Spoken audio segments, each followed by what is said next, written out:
السلام علیکم دوستو، کیسے ہیں؟ ہر باپ اپنے بیٹے کو نصیحت کرتا ہے، ہر ماں اپنے بیٹی کو نصیحت کرتی ہے، ہر بھائی اپنے چھوٹے بھائی کو نصیحت کرتا ہے، ہر استاد اپنے شاگرد کو نصیحت کرتا ہے، ہر گرو اپنے چیلے کو نصیحت کرتا ہے۔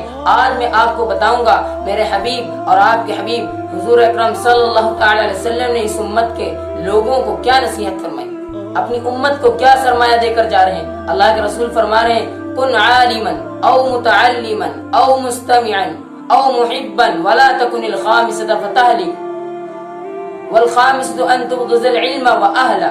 اللہ کے رسول صلی اللہ علیہ وسلم نے فرمایا، پانچواں نہ بن ورنہ تو ہلاک ہو جائے گا۔ 4 نمبر کا بن، 4 چیزوں میں سے ایک چیز بن۔ او متعلما، یا تو علم سیکھنے والا بن، کن عالما یا پھر عالم بن، او مستمعا یا غور سے سننے والا بن، سنیے صحیح سے، او مستمعا غور سے سننے والا بن، او محبا یا ان سے علم اور اہل علم سے محبت رکھنے والا بن، ولا تکن الخامسة فتهلك، اور 5واں نہ بن ورنہ تو ہلاک ہو جائے گا۔ 5واں نہ بن، 5واں نہ بن، 5واں نہ بن ورنہ تو ہلاک ہو جائے گا۔ اور اللہ کے رسول صلی اللہ علیہ وسلم نے فرمایا، والخامسة ان تبغض العلم واهله، 5واں کون ہے؟ جو علم اور اہل علم سے بغض رکھے۔ آج یہ امت علم اور اہل علم دونوں سے بغض رکھتی ہے، علماء سے اور اللہ والوں سے کوسوں دور۔ اٹھنا بیٹھنا ان کا ناپاک لوگوں کے پاس، گندے لوگوں کے پاس، سود کھانے والوں کے پاس اٹھنا بیٹھنا ہے۔ دین کہاں سے اترے گا؟ اور جب سینے میں دین نہیں اترائے گا تو نصرت الہی کہاں سے آئے گی؟ میرے بھائیوں، ہمیشہ اس بات کو یاد رکھیں، اپنی صحبت کو اچھا بنائیں۔ یا تو آپ عالم بنے یعنی عالم دین بنے، یا کم از کم سیکھنے والے بنے، یا غور سے سننے والے بنے، یا ان لوگوں سے محبت رکھنے والے بنے، ورنہ آپ ہلاک ہو جائیں گے۔ کون کہہ رہا ہے جس کے صدقے میں دنیا بنی ہے؟ اللہ کے رسول صلی اللہ تعالی وسلم کہہ رہے ہیں۔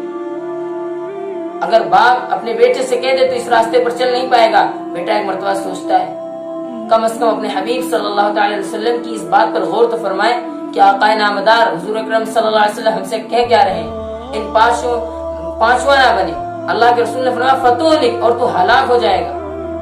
اگر ہلاک نہ ہو تو نمبر 1 کا یا نمبر 2 کا یا نمبر 3 یا نمبر 4، ان چاروں میں سے ایک بن جائے، لیکن 5واں نہ بنے۔ خدا را 5واں نہ بنے، خدا را 5واں نہ بنے۔ شیطان ہمارے اوپر بالکل حاوی ہے کہ ہم 5ویں بن جائیں۔ علم اور اہل علم سے ایسا بغض ہے، لوگ کتابوں سے ایسے بھاگتے ہیں۔ آج کل کے بچے پڑھائی سے اس طریقے سے بھاگتے ہیں جس طریقے سے کوئی شیطان اذان سن کے بھاگتا ہے۔ نعوذ باللہ من ذالک۔ جس امت کو یہ سرمایہ ملا تھا، اقرأ باسم ربک الذی خلق، پڑھ اس اللہ کے نام سے جس نے تجھے پیدا کیا، سب سے پہلے پڑھائی کا اور علم کا تذکرہ تھا۔ آج وہ امت لاکھوں کوس سے دور ہے۔ بچے اپنے کورس کو نہیں پورا کرتے، خارجی کتاب کی تو بات دور ہے۔